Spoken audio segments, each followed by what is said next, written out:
The honourable member for Mount Pearl South.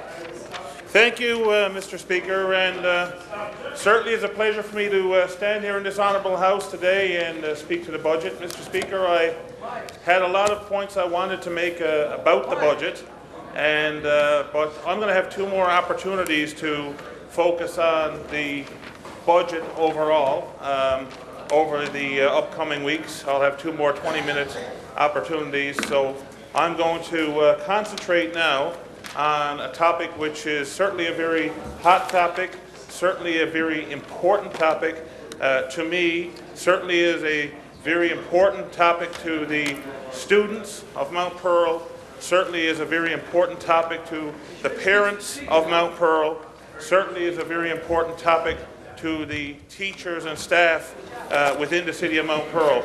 And of course, Mr. Speaker, I'm referring to the recent decision on Saturday by the English School Board, the Minister's hand-picked English School Board, to create devastation, and that's all I can call it, to create devastation in the education of our children within the City of Mount Pearl. And I got to say, Mr. Speaker, the Minister got some face on him to be able to stand up there with a straight face and talk about how he's proud to be Minister of Education, to talk about the fact that education is so great here in Newfoundland and Labrador, on the heels of what just happened on Saturday, to be able to stand up and say that with a straight face is absolutely amazing to me.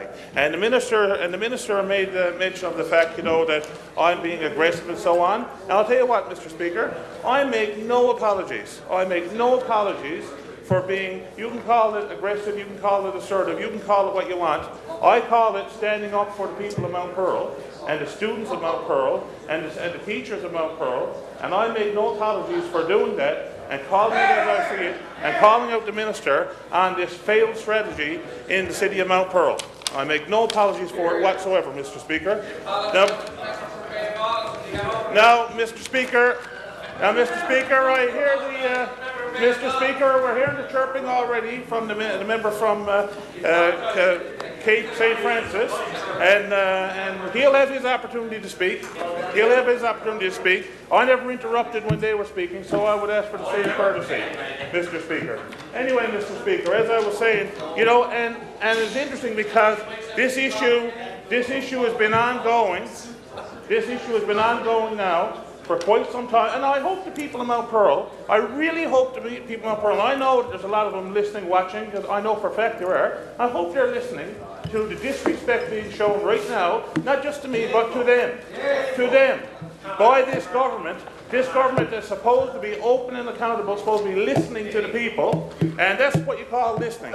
Nothing only over there but hurling insults and heckling, and that's the best they can do about a serious issue like this. It's absolutely shameful, I say. Shameful. Now, Mr. Speaker, I've been in this House of Assembly the last number of weeks raising these concerns, Mr. Speaker. Your days are numbered. Raising these questions, Mr. Speaker, about what's happening here in the City of Mount Pearl, what's happening with the school reorganisation. And every time I asked a question to the Minister, and I would ask the Minister of Advanced Education and Skills, if he got something to say, he can get up on his feet and say it, instead of chirping over there at me. Instead of chirping over there at me, Mr. Speaker. Again, that just goes to show the contempt in which they're holding the people of Mount Pearl. Absolutely shameful.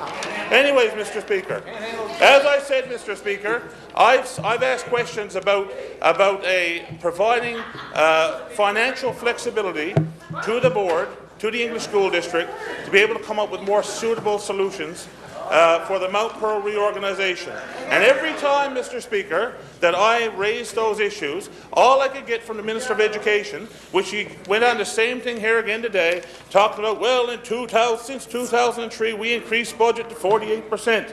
And we got rid of textbooks. We started including textbooks and fees. We got rid of fees in 2006. And in 2004, since 2004, we built 13 new schools, and there's 9 schools under construction. You know what? That's all wonderful. Absolutely agree with it.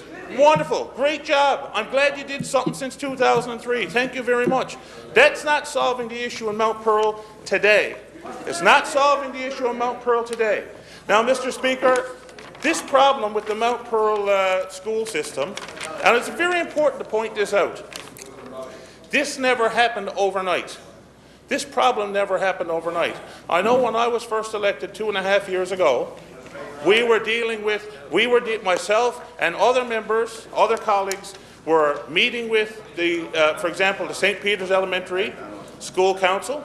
As my colleague from Mount Pearl North has indicated, we've met with them, and we met with the school board, and we advocated. We all did. And I give him recognition for doing just that. Absolutely I do. And we advocated, but the bottom line is, though, Mr. Speaker, is that back then and before then, because the St. Peter's Elementary School Council advised us, before then, they were advocating. They were advocating to get the overcrowding issues addressed. And ever since that time, do you know what was done? Despite our best efforts in advocating with the minister and the board, you know what was done? Zero. Absolutely nothing was done. So you have to ask yourself, this whole situation, when you look at St. Peter's Elementary, we've got children doing gym class in the lunchroom. They're doing music in the lunchroom because they don't have a music room because that's gone. They're eating lunch at their desks. They had what used to be 2 classrooms. They had to take what was 2 classrooms, tear down the dividing wall, and put up 2 walls to make it 3 classrooms and jam them into that. They had to get rid of their computer room, and now they're talking about bringing in mobile technology, right? So bringing them all in on a cart or whatever, and carting them into these already jammed up areas. But, Mr. Speaker, those issues didn't happen this year, right? All these changes, taking away all of this additional space, taking away the music room, taking away the cafeteria, taking away the computer room, the resource center, that didn't just automatically 1 year, we had this huge influx of students, and then all of a sudden we're in this case. No, this happened over a number of years, and it got worse, and it got worse, and it got worse, and it got worse. Now we're into a point where we have all the classroom space filled. We've gotten rid of all of our specialty areas, our cafeteria, everything. We filled all that, and now there's even more children coming. So now we're in a crisis. Now we're in this crisis mode of what are we going to do with the kids? I mean, unless we put them in the janitor's closet, there's nowhere left to put them. Unless we start teaching out in the parking lot. Now maybe that might be an option that the Minister of Education has. Maybe he wants to start teaching. I mean, we've heard of outdoor classrooms. Now, I'm not sure how it would work in the winter, but maybe in the spring and so on, we could start implementing these outdoor classrooms and start teaching outside on the parking lot or out in the field. Maybe that's the solution. That, have gym outside and all that. So maybe we can do that. But this didn't happen overnight. Now, at the public meeting that they had last week, which I attended, there was also a presentation made by Mount Pearl Senior High, the Mount Pearl Senior High School Council. And in that presentation, the chair of the school council told a very similar story. She told a very similar story as to what happened at St. Peter's. Again, it wasn't a story that at one point in time we had all this space, and then all of a sudden this year, bam, we got no space left. That's not what happened. She indicated the very same thing. We started out a number of years ago. We had a growth in population. So now, okay, our classrooms are full. What do? Okay, what can we do? Well, we can get rid of our music room. We can make that into a couple of classrooms. So they get rid of the music room, they make it into a couple of classrooms. That gets them by for another year. Next year comes, we've got even more students. What are we going to do? Maybe we can get rid of the art room. Maybe we can get rid of that room. And we can put some more classrooms there. And another year goes by. Well, what can we do now? Oh, well, maybe we have 2 labs. We don't need 2. We'll get by with 1 lab. We'll change that into. So it's like over time, they ended up getting rid of all of their specialty teaching spaces. Now, like St. Peter's Elementary, Mount Pearl Senior High is in the exact same boat. They've maxed out their space. There is literally nowhere left to put classrooms. Literally nowhere left. So again, they're in crisis mode. So while the chair of the Mount Pearl Senior High School Council made the presentation, and she said, well, we'll go with this option of the school swap. What she said, though, we'll go with the school swap because there are no other options, because come next year, we can't handle the number of children. There's nowhere left to put them. We would prefer, she said, we would prefer to stay in our own school. We would prefer to stay there, but because there's no room in our school, because there's no investment, no commitment to expand our school in any way, therefore we have no choice but to accept the recommendation of the school swap. So you have Mount Pearl Senior High accepting the school swap, saying only because there is no other choice, and we have no choice, and we're in a crisis mode. And certainly we have Mount Pearl Intermediate, and the parents and students and teachers there who are absolutely devastated. I mean, we're going to decimate a school community there. We're going to decimate a school community. And they are very, very angry. I can assure you they are very angry. And so, in that case, with the Mount Pearl Intermediate and the Mount Pearl Senior High, there's nobody happy with that solution.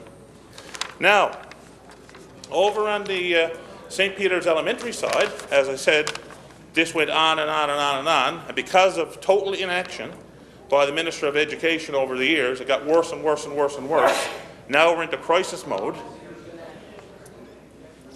Now we're into a situation here where we're going to take St. Peter's Elementary, which is a K-6. We're going to take, which is a K-6 still, Newtown, which is a K-6. Now they're going to make St. Peter's Elementary a K-3 and Newtown a 4-6. Now, one of the issues that was certainly raised by a number of parents and the school council at Newtown, and even acknowledged again by St. Peter's Elementary School Council, was that research shows that children transitioning into new schools is, there's a challenge with that. There's a challenge with transitioning into schools. And best practice says that the least number of transitions that a student would have to do, particularly young children, the better it is for them. The better it is for their learning outcomes, the better it is in terms of building up school spirit, the better it is as it relates to not creating bullying and all that kind of stuff. Having a least number of transitions is a positive thing. That's the way to go. Now, in a normal course of things, the student would have 3 transitions. They would have their K-6, their elementary school, then they would go to junior high, then they would go to high school. Under this new system, they're going to go from K-3 in one school, that's one, first school transition. Then they're going, I guess they go into kindergarten first, which is a transition into itself. Then they go into K-3, then they go into 4-6, then they go to their junior high, then they go to their senior high. So that's 4 transitions, 5 if you want to call kindergarten a transition, which I would. But think about a child who is going to Newtown Elementary this year. They're already at Newtown and they're in, say, kindergarten or they're in grade 1 or whatever. They're in Newtown this year. Next year they got to go to St. Peter's. Then they got to go back to Newtown again.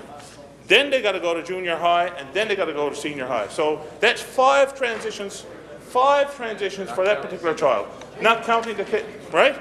So from that perspective, it's a definite negative. Now you have issues with siblings. We have issues with siblings here, with young children and siblings. One child going to one school, another child going to the other school at young ages. Very stressful on the parents, on the family, and so on. You have people who actually moved, bought homes that were next to, say, Newtown, for example, or St. Peter's. While their kids were young, they could walk to school and so on.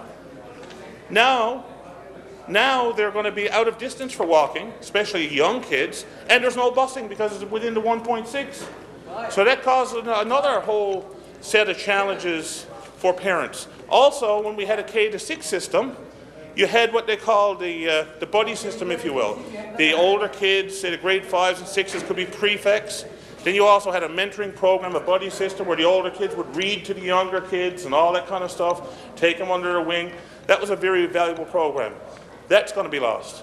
So there's a whole bunch of things in this particular system are going to be lost.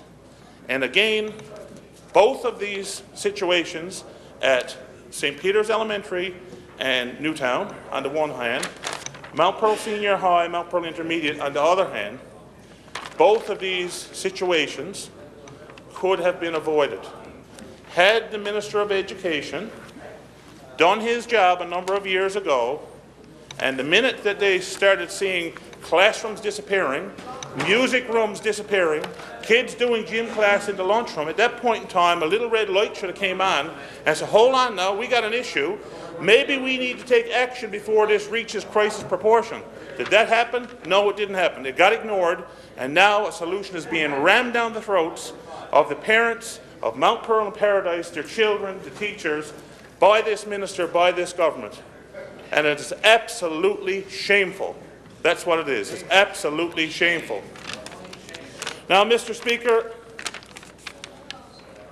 there are solutions. There could have been other solutions.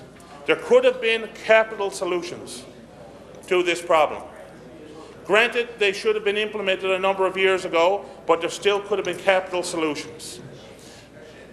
But the problem is, you see, Mr. Speaker, is despite what the minister has been saying, the chair of the board of the English School District has quite clearly come out and said, in the public meetings, I know because I was there, that as long as there is an inch of space in Mount Pearl system, as long as there's an inch of space existing, then there's no capital. There's no point in putting in any request to the Minister of Education. Nothing will be approved as long as there's an inch of space. Now, the Minister, now, I'm not suggesting that we're going to tear down perfectly good schools and build new schools. I'm not suggesting that we're going to have schools going around that are half full or half empty, depends on what way you want to look at it. But there has to be a reasonable balance. You cannot simply say, boy, we're going to uproot families, we're going to disrupt everything, we're going to reconfigure grade levels, we're going to destroy school communities in an attempt to jam the numbers into every existing space. And that's what it is. It's like a numbers game. We're talking about our children here, not numbers. We're talking about our children. I mean, it's pretty sad in our education system that teachers, for example, are being referred to as units. They're units now. They're not teachers. They're units.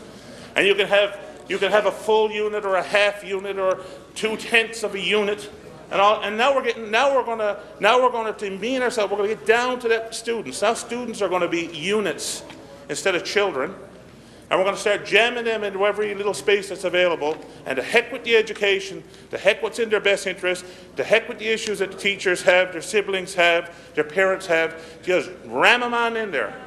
And we're going to do this in the name of education. And then the minister stands up here in this house and talks about how proud he is to be the Minister of Education, how proud he is of all they've done. Well, I would say to the minister, all he needs to do, come into Mount Pearl, I'll bring him in, we'll have a public meeting, he can come into Mount Pearl, he can sit there, and the minister will find out how happy the parents are. The ministers, the parents of Mount Pearl will tell him how proud they are of him, I can assure you. And he's going to get an earful. And if he thinks this is over, it ain't over by a long shot. Ain't over by a long shot, I say to the Minister of Education. Now, before I conclude, because I only have a minute left, Mr. Speaker, I do want to acknowledge, I'm not thanking the Minister of Education, I say to the member from Humber East, I'm certainly not thanking him. But I am going to acknowledge my colleague, the member from Mount Pearl North. I'm going to acknowledge him and say to him he did the right thing. I applaud him for having the courage to do the right thing, and he did it today, and good on him for doing it. I really appreciate him standing up. And there are other members in this House that are impacted in this school. There's kids from Southlands. There's kids from Southlands involved here. And Mount Pearl Senior High and Mount Pearl Intermediate is actually in Topsail District. That's where it's to. That's where it's to. Not hearing anything there. kind of said, I'm not sure about the member from Conception Bay, East Bell Island. He represents part of Paradise. I think they might be impacted. But it was the member from Mount Pearl North who had the courage to stand up. And I say to the members across the way, I won't be sitting down. I won't be sitting down for any of you. I got a lot to say, and I intend on saying it. Stand up for people in Mount Pearl. Time has expired. Thank you.